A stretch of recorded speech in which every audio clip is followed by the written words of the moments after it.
সুপ্রভাত। কেমন আছেন বন্ধুরা? আশা করি ভালো আছেন, সুস্থ আছেন।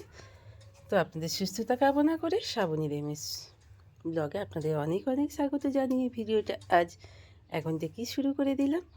তো চলুন এবং আপনাদের সাথে নিয়ে তো সকালবেলা উঠেই আগেই একটা আম কেটে নিলাম। চোখে মুখে জল দিয়ে কাপড় চোপড় কেচে নিই, এটাই আগেই রান্নার ব্যবস্থা। সেই বলে না, আগে পেটের জন্যই সব কিছু করতে হয়।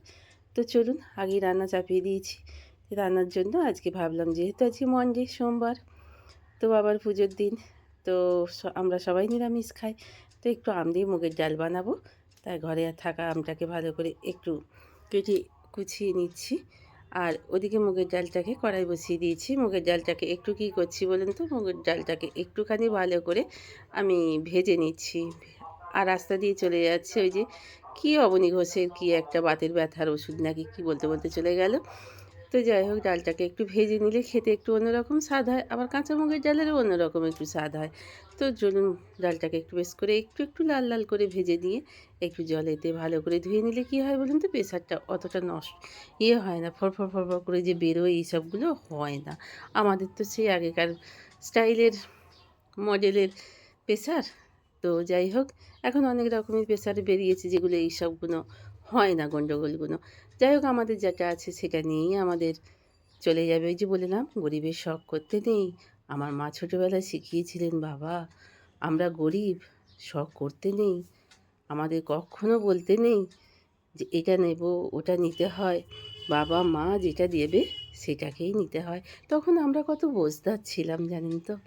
কিন্তু এখনকার দেখি ছেলে মেয়েদের মধ্যে সেই বোঝদারটাই, সেই বোঝ বুদ্ধিটাই তাদের আর নেই, যে আমরা আমাদের এটা করতে নেই বা এটা করব না।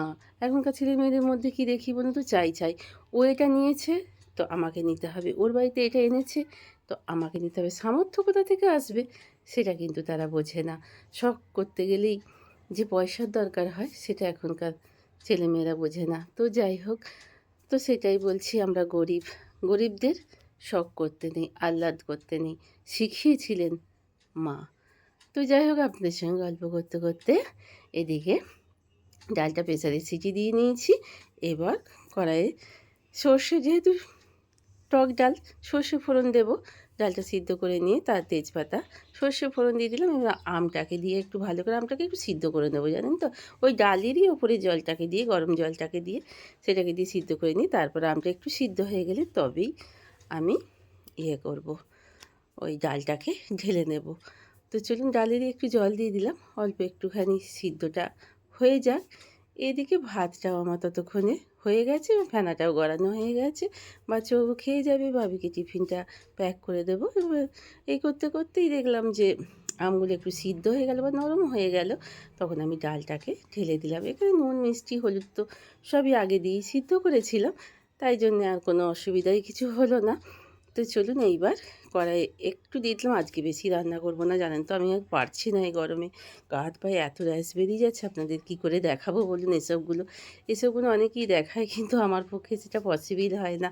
তো যাই হোক, একটুখানি আলু ভাজা আর ডাল করে ওদের তো আগে দিই, তারপরে নিজের জন্য যা হয় থাকলে খাবো, না থাকলে অন্য কিছু করে একটা বাধ্য হয়ে নিতে হবে। তো এই করতে করতেই সারা সকালবেলা থেকে এইসব নানান ঝামেলা করতে করতে কী হয় বলুন তো, নিজের খালি পেটের ওষুধটা না খাওয়া পসিবল হয়ে ওঠে না। তো আজকে হঠাৎ করে মনে পড়ে গেল এই করতে করতেই আলুটা কড়াইয়ে চাপিয়ে দিয়েছি, যে আগে খালি পেটের ওষুধটা খেয়ে নিই, তারপরে অন্য কথা। তো বাচ্চুবাবু তো খেয়ে দিয়ে বেরিয়ে গেল আজকেই। ওর 15-16 দিন পর আজকে অফিস খুললো, তো অফিস গেল।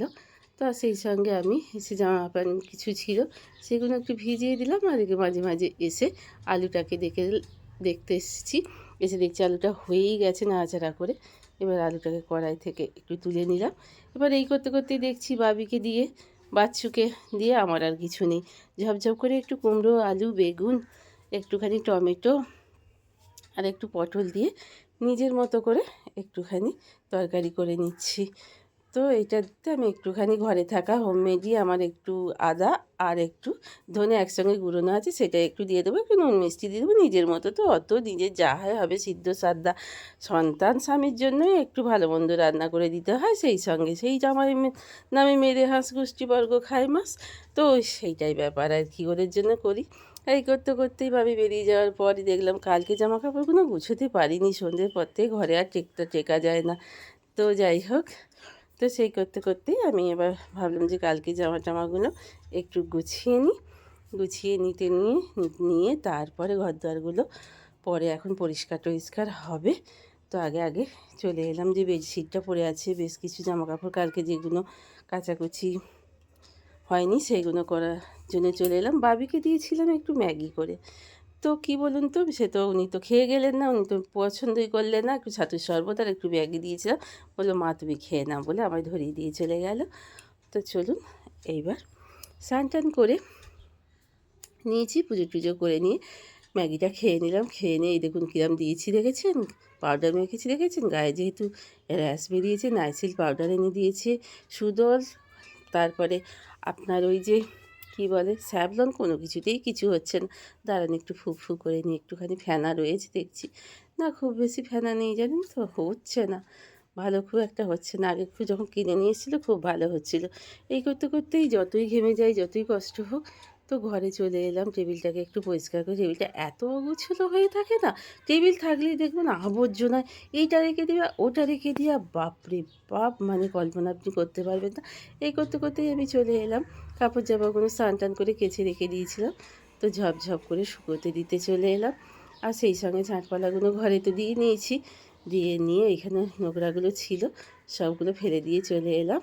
এবার এসে বাসনপত্রগুলো একেবারে ঝুড়িতে গুছিয়ে তুলে নিয়েছিলাম জানেন, কিন্তু এখনও পর্যন্ত রোদে পড়ে আছে, একটার পর একটা হয়ে যাচ্ছে। তো চলুন আগে রোদ থেকে বাসনগুলোকে তুলে নিয়ে চলে আসি, আগে ঘরে ঢুকিয়ে দিই। বাসনগুলোও আমার মানে জীবাণুমুক্ত হয়ে যাচ্ছে রোদেতে জানেন তো, বাপরে বাপ, মানুষ ভাজা হয়ে যাচ্ছে আর বাসনগুলো জীবাণুমুক্ত হয়ে যাচ্ছে। কাপগুলো এখানেই রেখে দিই, যেমন ঘর যেমন দুয়ার সেখানে তেমনভাবেই তো গুছিয়ে রাখতে হয়। আমার এই ছোট্ট সংসারটাকে চাই আমি এইভাবেই গুছিয়ে টাছিয়ে রাখি। তো যাই হোক, দুপুরবেলা খাওয়া দাওয়া করে একটু বিশ্রাম নিই, ঘুম তো হচ্ছে না, ঘরে থাকা যাচ্ছে না। আর এই পাইপটা দিয়ে গাছে তো নিত্যদিন জল দিতে হচ্ছে, পাইপটা দিয়ে জল দেখুন না বেরিয়েই যাচ্ছে, ফোয়ারা বেরোতেই আছে, লিক করতেই আছে।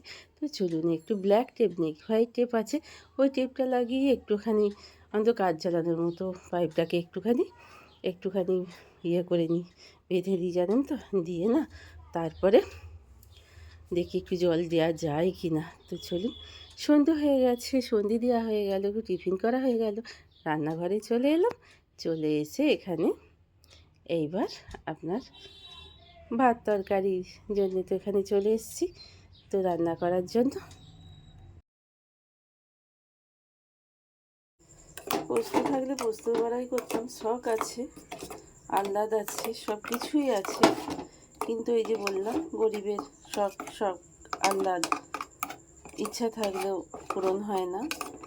তা সেই রকমই পোস্ত খেতে সবারই ভালো লাগে, একটু ভালো পোস্ত খাবো, পোস্তর বড়া করব, কিন্তু এই যে বললাম না, শখ থাকলেও সামর্থ্য নেই, তাই আহ্লাদ করার মতো কি বলবো আপনাদের, সবসময় আহ্লাদ করার পসিবলও হয়ে ওঠে না। তো চলুন, যা আছে ঘরে সেটাই মা লক্ষ্মী, যেটাই মা পায় সেটাই অনেক ভালো। কারণ কী বলুন তো, আমাদের মতো আমরা যে এইটুকুও পাচ্ছি, এটাই আমাদের মা লক্ষ্মীর কাছে অনেক কৃপা। আর কত মানুষ এইটুকুও পায় না, তাই না বলি। তো চলুন এবার একটু আলুর দম করে নেব, তাহলেই হয়ে যাবে। তো আজকের মতো ভিডিওটা এখানে শেষ করছি, ভালো লাগছে না জানেন তো। তো এতক্ষণ থেকে যেসব বন্ধুরা আমার সাথে ছিলেন, পাশে ছিলেন, তাদের অসংখ্য ধন্যবাদ জানিয়ে, আর যারা আমার চ্যানেলটাকে সাবস্ক্রাইব অলরেডি করে দিয়েছেন তাদের তো বলার কিছু নেই, আর যারা আমার চ্যানেলে নতুন এসেছেন তারা পারলে, ইচ্ছা থাকলে, যদি ভালো লেগে থাকে একটা সাবস্ক্রাইব করে দেবেন। তো আজকের মতো শেষ করলাম, ভালো থাকবেন, সুস্থ থাকবেন, আজকে কিছু থাকবেন, গুড নাইট।